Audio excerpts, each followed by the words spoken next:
प्रियंक खड़गे साहब से एक ही सवाल है कि देश में जब आपातकाल लगा था, प्रियंक जी, जब आपका जन्म हो चुका था, ये मुझे पता है, क्या देश में किसी भी राजनीतिक दल ने संविधान की बखियां, लोगों के फंडामेंटल राइट्स को खत्म करने के लिए आपातकाल लगाया? वो कांग्रेस पार्टी, उसके अलावा कोई नहीं है। तो कांग्रेस पार्टी संविधान के बारे में ना समझाए। जिस पार्टी ने संविधान को आपातकाल लगा के लोगों के फंडामेंटल राइट्स को कुचला, संवैधानिक संस्थाओं को खत्म कर दिया, लोगों के मौलिक अधिकारों को खत्म कर दिया, वो संविधान के बारे में सवाल जवाब ना करे। और प्रियंक खड़गे तो नेपो किड है, वो तो अपने पापा करके तो वो यहां तक पहुंचे हैं। बाकी उनका क्या योगदान है एक्सेप्ट इसके कि उनके पिताजी कांग्रेस के राष्ट्रीय अध्यक्ष है, और पिताजी अब उनको कह रहे हैं कि संविधान बोलो, इससे शायद मुख्यमंत्री बन सकते हैं। पर ना पापा बन पाए, ना प्रियंक जी आप बन पाओगे।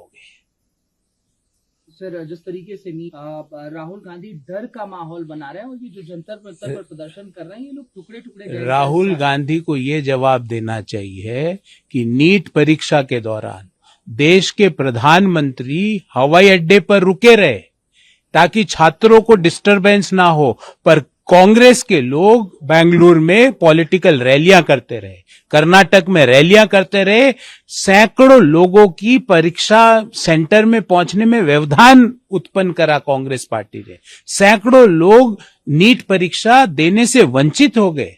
और राहुल गांधी जी, नीट पे सवाल पूछने का अधिकार उसको है जिसने जीवन में एक कॉम्पिटिटिव एग्जाम का पर्चा भी खरीदा हो। पास होना तो बहुत दूर की बात है, जिस व्यक्ति ने देश के एक कॉम्पिटिटिव एग्जाम नहीं दिया हो, वो आज इसके ऊपर राजनीति करने पहुंच गए। राहुल गांधी जी इन युवाओं के कंधों पर बैठ के अपना राजनीतिक सफर तय करना चाहते हैं, जो संभव नहीं है।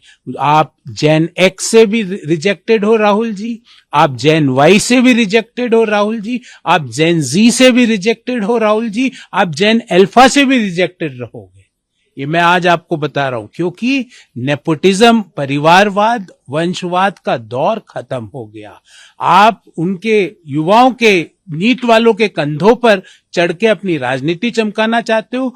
आपकी पार्टी के राहुल जी, अधिकांश लोगों को नीट का मतलब कुछ और ही पता है। आपके लिए नीट कुछ और ही है। ये एनईईटी, ये प्रतियोगी परीक्षा है राहुल जी, आप कुछ और समझ के बयान दे रहे हो।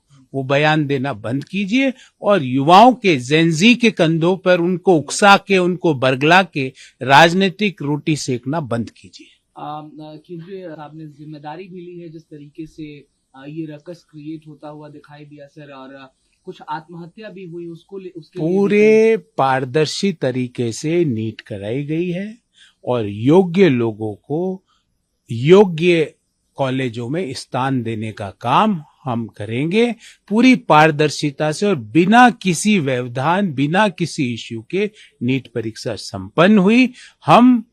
हमारा कमिटमेंट है कि देश के युवा जो वो डिजर्व करते हैं, वहां पर उनको पहुंचाने के लिए सरकार हर काम करेगी।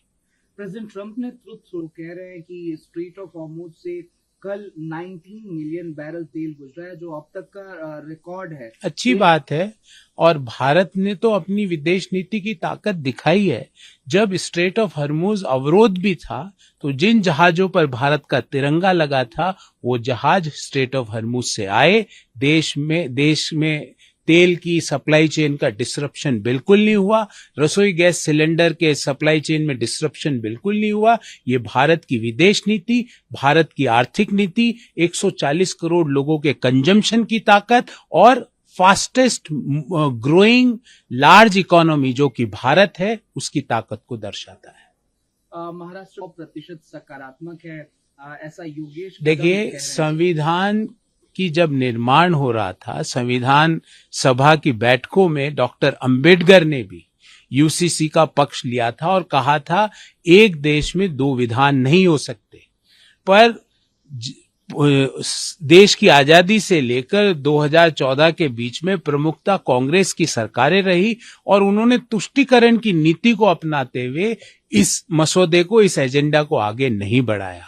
एक देश में दो विधान नहीं हो सकते, ये संविधान की मूल भावना भी यही है और डॉक्टर अंबेडकर भी एक देश में दो विधान के पक्षधर नहीं थे।